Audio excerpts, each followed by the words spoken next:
All right, first video in a while.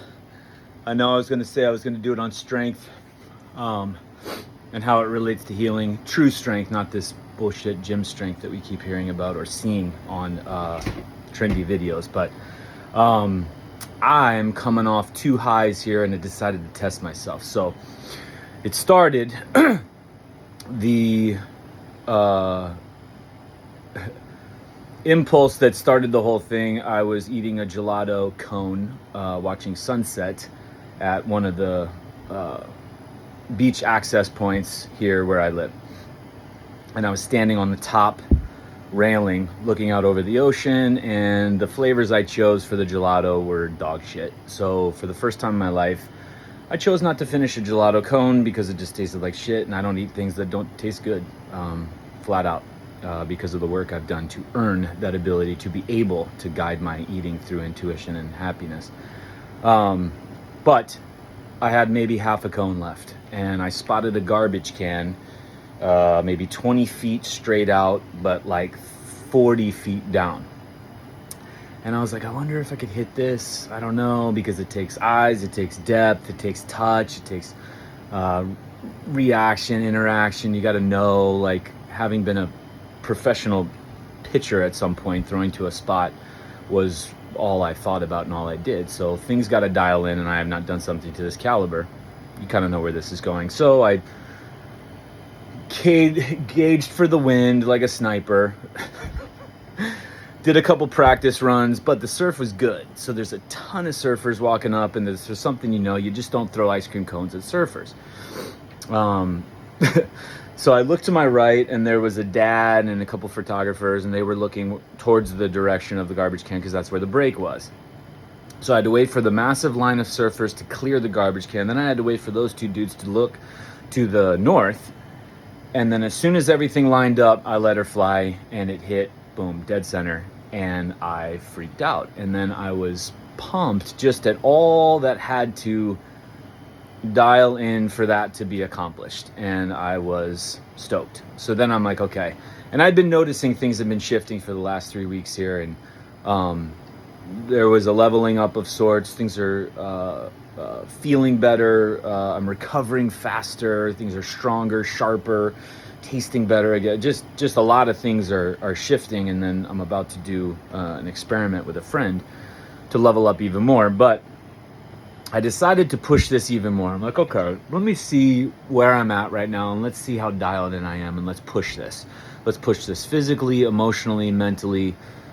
Training's done, so I'm not going to do any more training. Once the sun sets, it's kind of accessories and stuff that doesn't fatigue me, maybe 10,000 to 20,000 reps, but nothing tiring. So I decided to sit Indian style in an uncomfortable temperature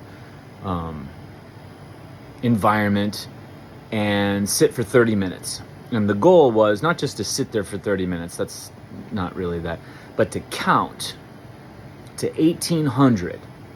And then when the timer goes off at 30, see how close I can get to keeping the cadence being exactly 1 second. So I went into it, and I had to channel. Body's getting tired, areas are getting numb, they're talking to me, there's things, thoughts, images, and I'm trying to see every number, see each number. So the waves of in and out, and just the distortions and the postural corrections and everything that had to be automated, to then had to be conscious, to then had to be thrown back into the numbers, to then had to be dialing in for the temperature and the position, and just my body being so ungodly uncomfortable. But this should be no problem, considering the training elements that I employ personally and clinically. And so there were a couple moments between 600 and 900. That's for my cousin, Kathy. 600 and 900 and Chad. That I lost sight. And then there was between 1400 and 1700. I had gone in and out. But when the buzzer went off, I was at 1762. That's pretty fucking good. So I am friggin' stoked, and I'm gonna ride this. And what am I gonna do? Like, rest comfortably on, holy shit, things are dialed in, I'm good? No. Now you press. And now you press hard because everything is lining up. Everything is able, my sensations are able to take in more. I'm able to process more. I'm able to digest more. I'm able to assimilate more. I'm able to recover faster. I'm able to push my system. I can add it into my life per my energy dollar. I can factor everything in and go hard. So this is a clear sign, and I'm going to now ride this wave into another level of stimulus. And I guess the whole video is not just to brag, because I am pretty fucking pumped, but life is the test. We really don't need tests. Your tests are everything you do in life, and then your body tells you how you're scoring. And your body doesn't lie because it only heals and adapts. So everything you're feeling and sensing is for your survival, is for your adaptation, is for your healing responses, to get you to pay attention to it, to make changes. It never makes a mistake. It's never dysfunctional, never attacks you.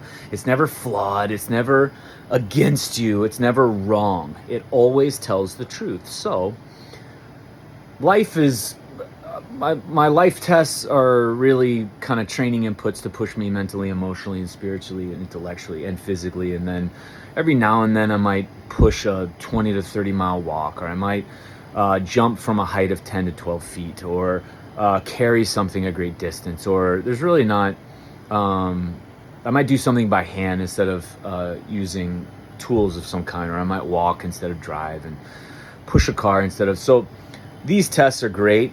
Training tests are great. Hikes out in nature, these physical demands, but to push mentally and emotionally, that's where training comes in. Those are usually my tests. But something like this, I want you to look at everything you do in life as a test. Even just sitting at a dinner table. What's your body telling you? Sitting in a car ride, laying in bed, digesting food, how you are in an uncomfortable conversation. Hearing news, good or bad, or whatever you would equate to bad, processing a visit, what your dreams tell you, what you feel, hear, see, think, sense right before you go to bed and right when you wake up, the demands you place on yourself mentally and physically, and then the demands that are placed upon you by who you choose to be with and what you choose to do as your occupation or career or whatever have you. So those tests are fine. Like, those are going to be automatic tests that you kind of just are exposed to all the time. But try to find ways to test yourself and then use those results to then guide the changes in your life to level up. Because again, use your body. Raise your fucking standards. I mean, we're back on that superhuman. I'm so tired of hearing that, oh, these people are superhuman, but these people are ordinary. Like, every human is superhuman, and I'm so tired of people belittling the human capacity or limiting it in any way, shape, or form, because it's just not, there is no limit to it. And I take offense when I hear this. But raise your standards, because I guarantee you the people you're hanging out with, the people you're watching, the people you're listening to, the people you're sharing with, the people you're grouped up with, your tribe, and you're all this, I guarantee you they're declining. I guarantee you, because I just, you don't see it. You don't see people raising standards all over the place, setting goals so fucking high that you're just so hungry for more. And it's not, if I don't reach it, I'm going to fall down. No, you will reach it. That's what the body does. So find ways to this. Not that you need to shoot an ice cream cone from an arc of whatever it is, or you need to sit Indian style in an uncomfortable temperature and count the numbers, but find some way to push the system and then take in this information and use to your advantage. And I don't give a flying shit what your age is. So stop using that. You don't know what it's like to be 65. What is 65? That makes no sense. It's just 65 trips around whatever, counting this thing. That's the definition. But it doesn't matter where you start, where you are beginning from, or where you have this realization and choose to make these changes. Your body is always willing, ready, and able to do this. It's just waiting for you to. And that's why we feel so strongly. That's why we feel all the things that are going on, and why we have these sensations that we have that everybody calls, that everybody calls diagnoses or labels of some kind, or tries to put you in a flow chart or a Z pattern or a protocol or an algorithm or it just doesn't work that way. So use it to your advantage. Find ways to challenge you. Life is the test. How you scoring? What are you doing about it? Are you happy with your score? Body's ready. Make it happen.